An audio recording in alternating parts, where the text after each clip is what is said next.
Olá, bom dia. Aqui é o professor Rodrigo, de Sociologia, e a gente vai começar mais uma aula de terceiro ano do ensino médio. Deixa eu pegar a nossa apresentação.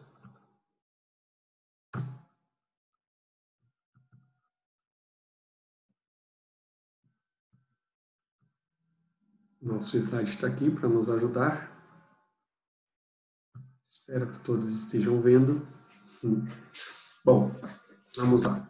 O tema da aula de hoje é a construção da cidadania no Brasil, o conceito de cidadania e a Constituição de 1988. A gente vai começar falando um pouquinho da história, né, da construção da cidadania no Brasil, que é uma história marcada por avanços e retrocessos.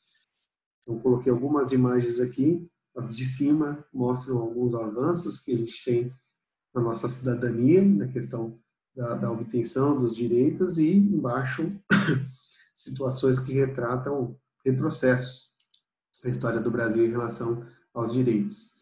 Então, a gente tem aqui como avanços, né, a questão da Lei Áurea, que restituiu os direitos, né, civis a uma grande parcela de brasileiros que estavam escravizados. A questão do voto, do direito ao voto, que foi uma construção ao longo do século XX, né, que no começo o voto era só para algumas pessoas, no começo só homens votavam no Brasil, só pessoas acima de 21 anos. Na verdade, o voto estava limitado a uma parcela da população e, ao longo do século XX, houve uma luta de conquista de votos para as mulheres, para os jovens, os analfabetos, enfim.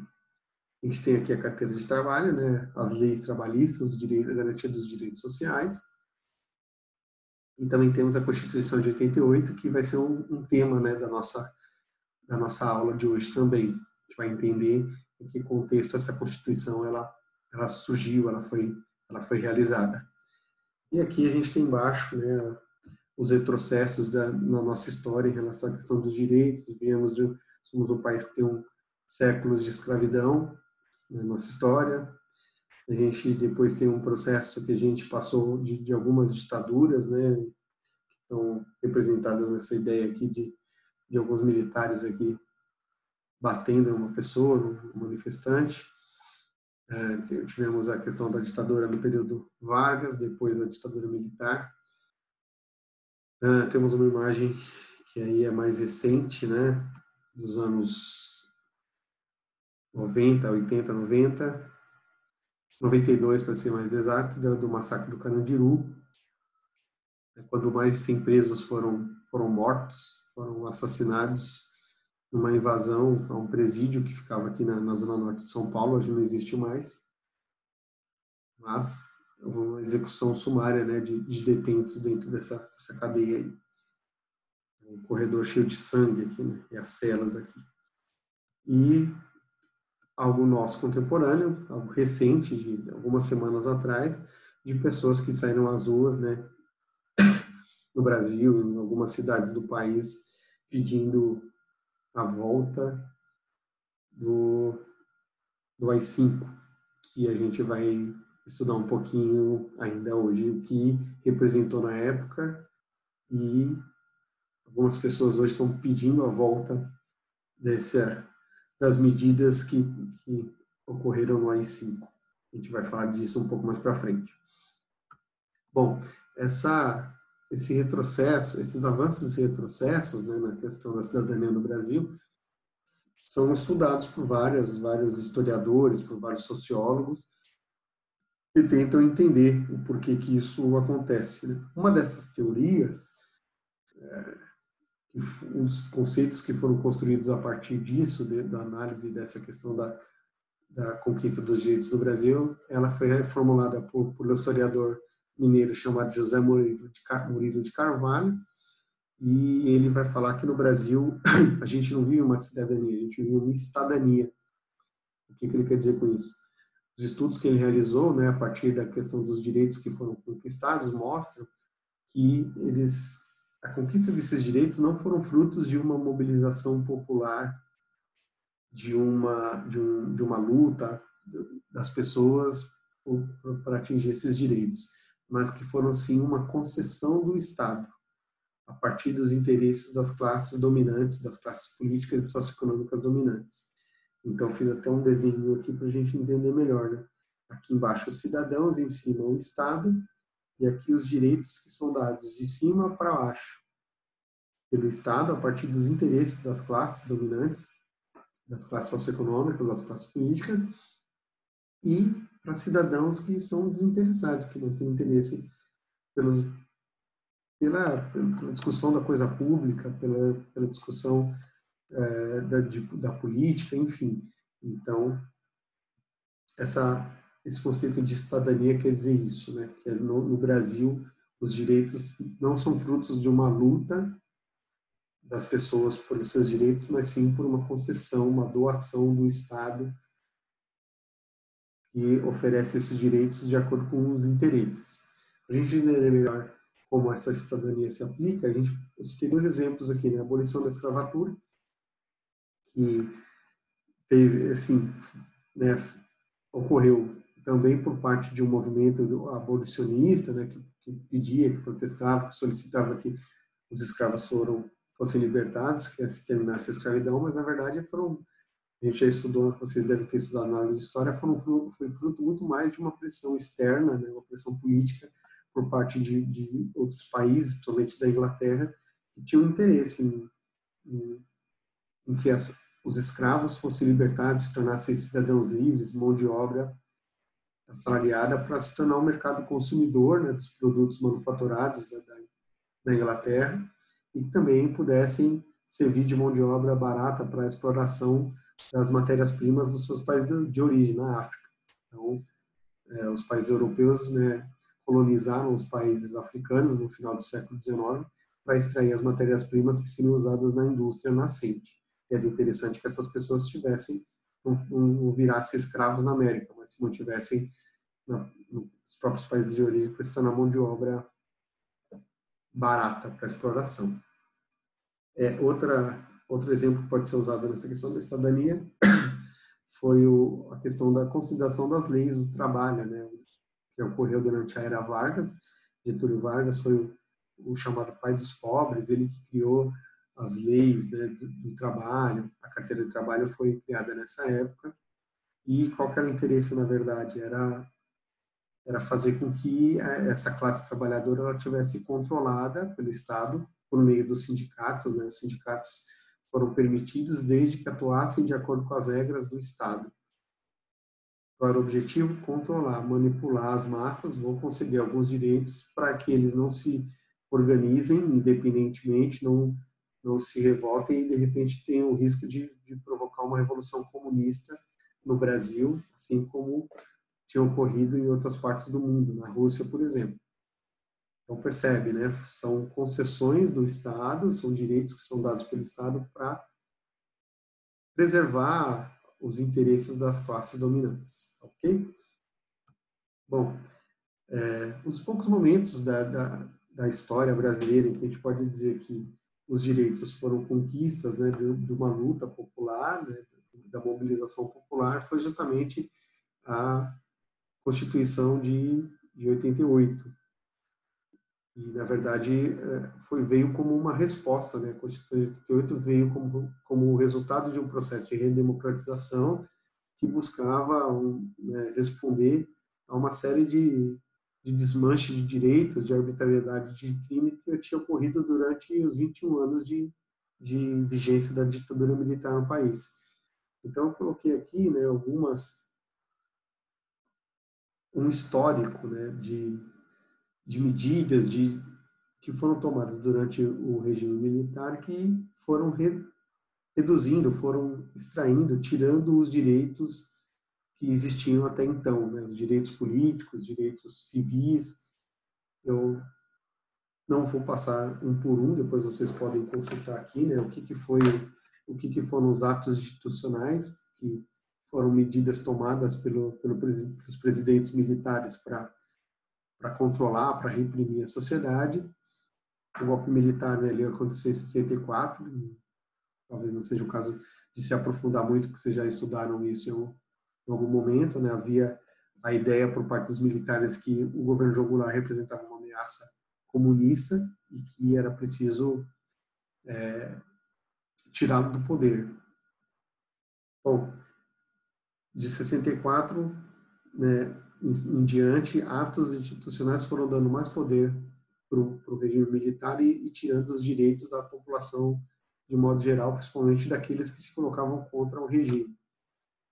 O ato mais duro, né, o golpe mais pesado que ocorreu, né, nesse processo do regime militar foi a instituição do AI-5.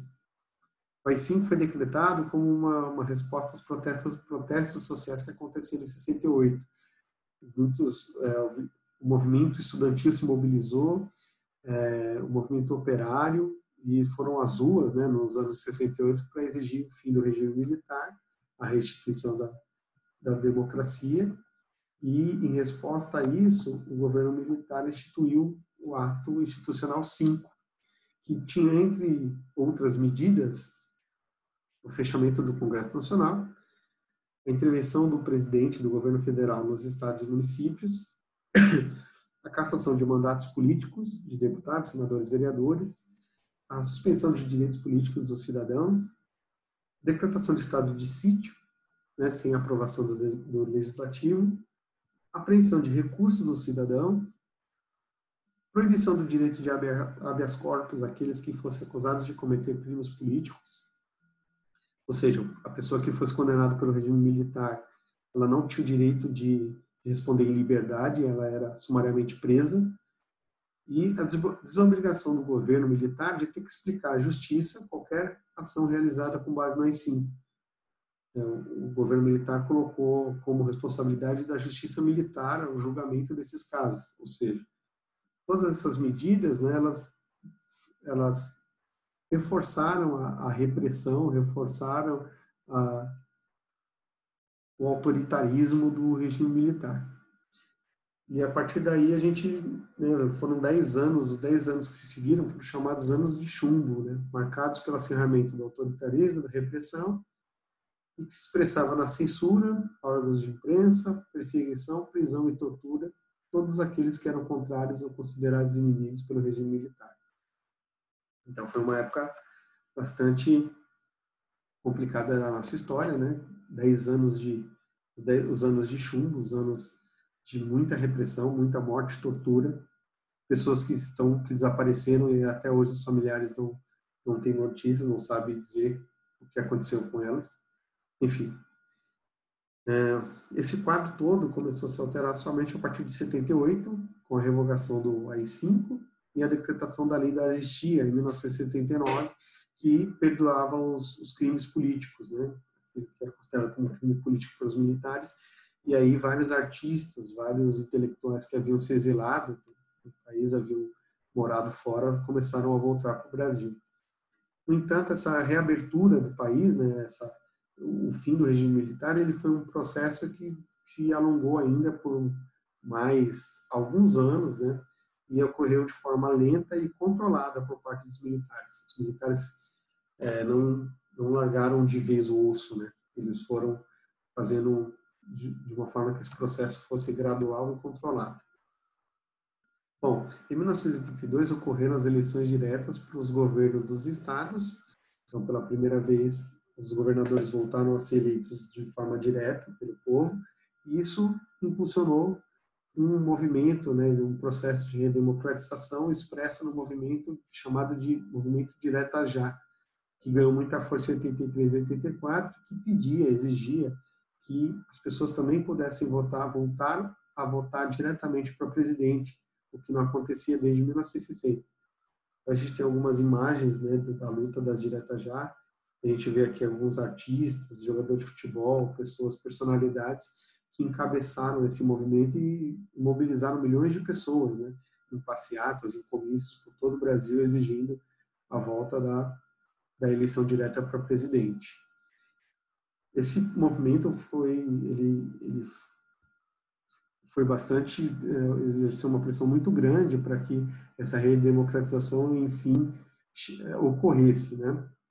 Porém, em 1985, ou melhor, em 1984, o movimento Direta Já sofreu uma derrota no Congresso Nacional, porque um deputado chamado Dante de Oliveira apresentou uma emenda constitucional pedindo a volta da eleição direta para o presidente em 85. E o Congresso Nacional derrotou essa medida, né, por uma diferença de 22 votos. No entanto, o movimento continuou, né, os protestos continuaram acontecendo. Em 1985, nessa eleição que seria indireta, decidida pelo Colégio Eleitoral, a gente teve dois candidatos, sendo o Paulo Maluf, que era um candidato ligado aos militares do PDS, e um candidato do MDB, que era o partido, né, democrático que lutava pelas diretas já. O candidato era o Tancredo Neves. E o Tancredo Neves saiu vitorioso, né, graças à pressão da mídia, graças ao todo o movimento ocorrido no processo de direta já. Mesmo a eleição sendo indireta, o Brasil voltou a eleger, a ter um presidente civil, uma pessoa que não era ligada aos militares. E esse foi um marco para o fim da ditadura no Brasil. Bom, toda essa euforia, né, pela eleição do Tancredo Neves, ela foi frustrada, interrompida, porque um dia antes de assumir a presidência, né, ele assumiu em março, o Tancredo Neves adoeceu, ele foi internado com uma apendicite e durante um mês, né, ele lutou contra a morte, né, essa situação, ele teve uma infecção hospitalar e tal, e ele lutou para sobreviver, né, para que pudesse assumir a presidência, mas isso não aconteceu. E quem assumiu foi o seu vice, era o José Sarney. E havia uma apreensão muito grande por parte de toda a população, porque o José Sarney era uma pessoa ligada aos militares e que tinha sido contra o movimento de direta já. Então havia um medo de que esse processo de redemocratização não se efetivasse com o José Sarney no poder. Mas, na verdade, isso não aconteceu. Porque mesmo em 1985, no final de 85, já no governo do Sarney, foi votada uma emenda constitucional que definiu que haveria eleições diretas para presidente dali 4 anos, em 1989, e também eleição para prefeito, eleição direta para prefeito.